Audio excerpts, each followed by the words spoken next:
Pendidikan agama Islam dan budi pekerti. Hari ini kita akan belajar tentang mengimani Allah dan Rasul-Nya. Assalamualaikum warahmatullahi wabarakatuh. Sugeng enjing anak-anak, pripun pawartunipun?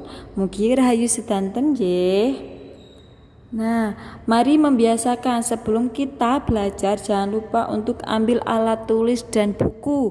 Dicatat setiap materi yang penting, nggih. Kemudian cari posisi duduk ternyaman biar anak-anak bisa tidak terganggu. Nanti misalkan jangan terlalu membungkuk. Terus HP-nya agak dijauhkan dari jangkauan mata agar matanya tidak sakit. Kemudian kita juga harus berdoa sebelum belajar. Baik, mari kita berdoa terlebih dahulu sebelum belajar.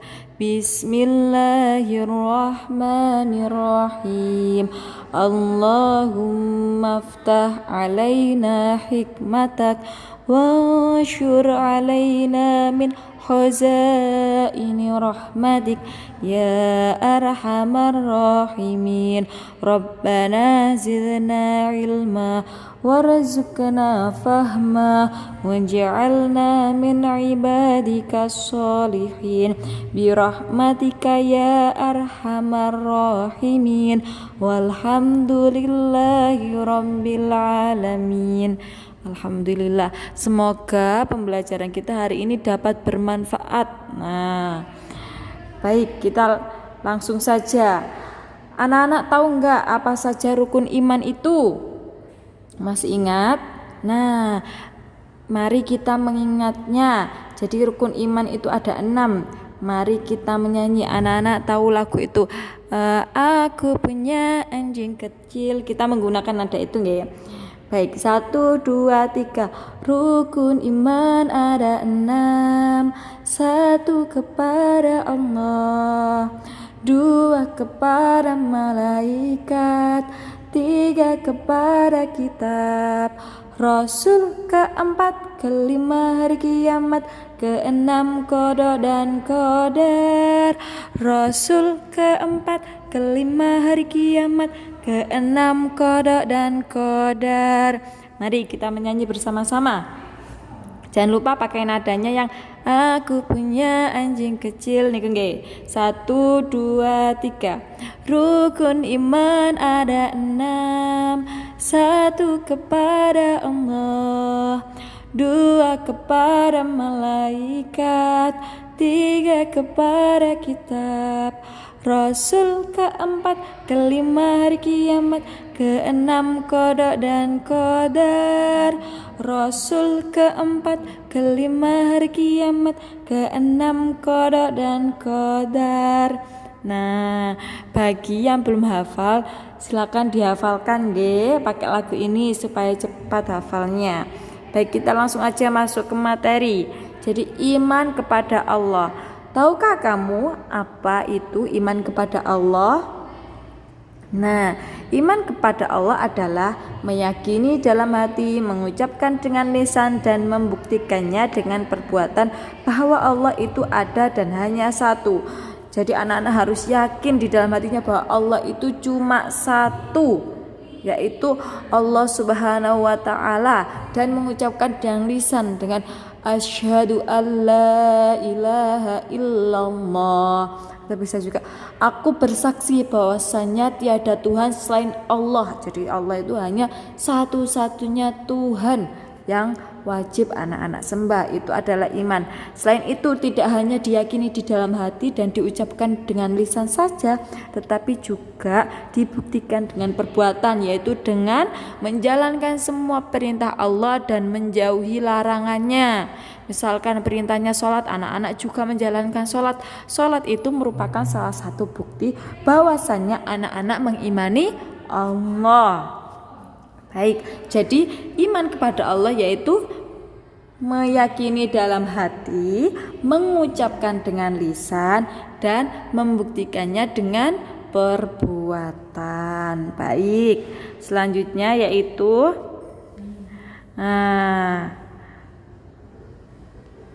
Wah, terlewat tadi. Jadi tahukah kamu mengapa kita harus mengimani Allah? Jadi Allah adalah Tuhan yang Maha Esa. Esa itu apa? Satu. Jadi Allah itu satu-satunya Tuhan yang menciptakan seluruh makhluk, sehingga semua makhluk hanya bergantung kepada Allah untuk meminta segala sesuatu, karena yang menciptakan hewan, tumbuhan, manusia, malaikat, jin, semuanya di seluruh alam semesta ini yaitu diciptakan oleh Allah. Jadi kita meminta sesuatu semuanya harus kepada Allah, karena Allah lah yang menciptakan kita. Jadi kita sebagai anak muslim harus meyakini rukun iman yang ada 6 tadi, nggih. Jangan lupa. Jadi itu salah satu alasannya mengapa kita mengimani Allah, karena kita diciptakan oleh Allah. Selanjutnya, bagaimana Ustazah cara kita mengimani Allah? Ya, caranya kita bisa menyembah Allah dengan cara sholat. Kemudian bisa juga dengan cara berdoa kepada Allah. Jadi kita berdoa kepada Allah. Selain sholat, habis sholat kita berdoa. Kemudian apalagi Ustazah? Yaitu apa? Menjaga lingkungannya. Jadi Allah menciptakan kita, di sini ada pohon, ada tumbuhan, ada semuanya, kita harus menjaganya. Jadi selain kita sholat kepada Allah sebagai bentuk salah satu perintahnya, kita juga berdoa kepada Allah, meminta apa yang kita inginkan hanya kepada Allah. Selain itu kita juga harus menjaga semua yang diberikan oleh Allah. Misalkan kita diberi rumah, kita harus membersihkan rumah setiap hari, karena kita diberikan oleh Allah rumah tempat tinggal yang baik. Kemudian kita harus membuang sampah pada tempatnya agar tidak banjir. Nah, kalau banjir itu adalah perbuatan manusia yang tidak mau menjaga apa yang diberikan oleh Allah. Baik.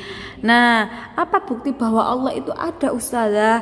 Buktinya yang pertama, Allah yang alam yang teratur. Nah, Allah yang membuat alam ini teratur. Matahari muncul ketika pagi hari, ketika malam hari mataharinya tidak muncul, digantikan dengan bulan, bintang, dan dingin.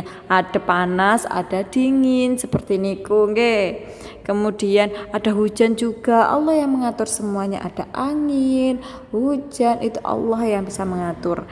Kemudian adanya makhluk hidup, adanya hewan-hewan, ada gajah, ada jerapah, ada monyet, ada singa, ada tupai, ada badak, ada kita manusia. Ini bukti bahwa Allah itu ada. Kalau Allah tidak ada, pasti semua makhluk ini tidak ada, karena siapa yang menciptakan? Nah, kalau ada makhluknya berarti ada yang menciptakan, dan yang menciptakan itu Allah.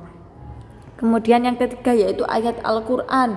Nah, sebagai buktinya bahwasanya kita harus melihat di dalam Al-Quran itu adalah firman-firman Allah. Di situ membuktikan bahwasanya Allah itu ada, terbukti dari buku pedoman kita yaitu Al-Quran. Nah, kita tadi sudah membahas tentang iman kepada Allah. Sekarang kita membahas iman kepada Rasul. Tahukah kamu apa itu iman kepada Rasul? Yaitu meyakini dalam hati, mengucapkan dengan lisan, dan membuktikannya dengan perbuatan, bahwa para Rasul adalah utusan Allah di dunia untuk menyampaikan wahyu pedoman hidup kepada manusia. Baik.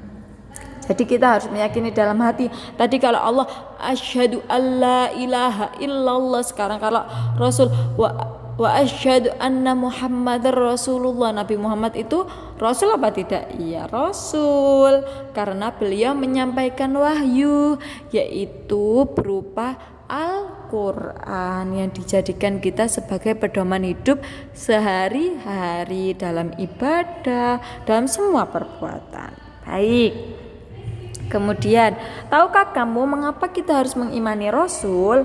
Karena para Rasul adalah manusia pilihan Allah. Mereka adalah manusia seperti kita, makan dan minum, yang memiliki kepribadian baik, sehingga umat Islam harus meneladaninya dan mengikuti ajaran yang disampaikannya agar selamat hidupnya di dunia dan akhirat. Jadi kita harus yakin bahwasanya Rasul itu manusia pilihan, beliau itu manusia bukan malaikat, jadi tetap sama seperti kita dan beliau memiliki sikap yang baik. Berarti kalau Rasul bisa memiliki sikap yang baik, kita juga harus bisa memiliki sikap yang baik, mengikuti perbuatan dan sikap yang diterapkan oleh para Rasul, selalu jujur, ibadah kepada Allah seperti itu. Dan kita harus mengikuti semua perintahnya Rasul. Mulai dari misalkan disuruh sholat 5 waktu, itu merupakan perintah Allah yang disampaikan melalui Rasul. Kita harus meyakininya bahwasanya yang disampaikan Rasul adalah perintah Allah. Berikut adalah contoh makhluk manusia yang tidak patuh kepada Rasulnya dan tidak percaya bahasanya Rasul itu menyampaikan kebenaran dari Allah. Contohnya yang pertama ada umatnya Nabi Nuh. Nah, mereka terkena banjir bandang karena mereka telah enggan mengikuti perintah Nabi Nuh. Kemudian ada umatnya Nabi Lut yang mereka terkena gempa bumi dan hujan batu karena mereka tidak mengikuti perintahnya Nabi Lut dan tidak meyakininya, enggan mengikutinya. Jadi anak-anak harus selalu mengikuti perintah Nabi Muhammad, Rasul kita, yaitu Rasul Muhammad. Kenapa kita harus mengikuti Nabi Muhammad? Karena Nabi Muhammad adalah Nabi yang terakhir yang menyampaikan wahyunya. Jadi kita harus mengikutinya. Jangan sampai nanti kalau anak-anak tidak mau mengikuti perintahnya Nabi Muhammad, nanti bisa-bisa anak terkena bencana, hidupnya terkena bencana di dunia dan masuk neraka. Mau tidak mau kan? Jadi anak-anak harus selalu mengikuti perintah Allah dengan apa yang disampaikan melalui Rasulnya. Nah, bagaimana sih Ustazah caranya kita mengimani Rasul? Yang pertama dengan sholat. Nah, ajarannya mulai dari ada takbiratul ihram, ruku, tahiyat, tasyahud awal, tasyahud akhir. Lah, diikuti semua tata cara yang sudah diajarkan oleh Rasul. Kemudian membaca Al-Qur'an, kita juga diajari oleh Rasul untuk membaca Al-Qur'an. Jangan lupa anak-anak untuk sholat dan membaca Al-Qur'an setiap hari. Kemudian apalagi membantu orang tua. Rasul memperintahkan kita untuk selalu berbakti kepada orang tua. Jadi membantu orang tua, membantu fakir miskin, menyayangi anak yatim, itu harus kita lakukan. Dan masih banyak lagi contohnya. Nah, cukup sekian materi yang pertama ini. Sampai jumpa di pertemuan yang akan datang. Mari kita mengucapkan hamdalah bersama-sama. Alhamdulillahirabbil alamin. Jangan lupa untuk membuka materi yang kedua karena nanti jawabannya ada di materi pertama dan materi kedua. Jangan lupa nggih. Wassalamualaikum warahmatullahi wabarakatuh.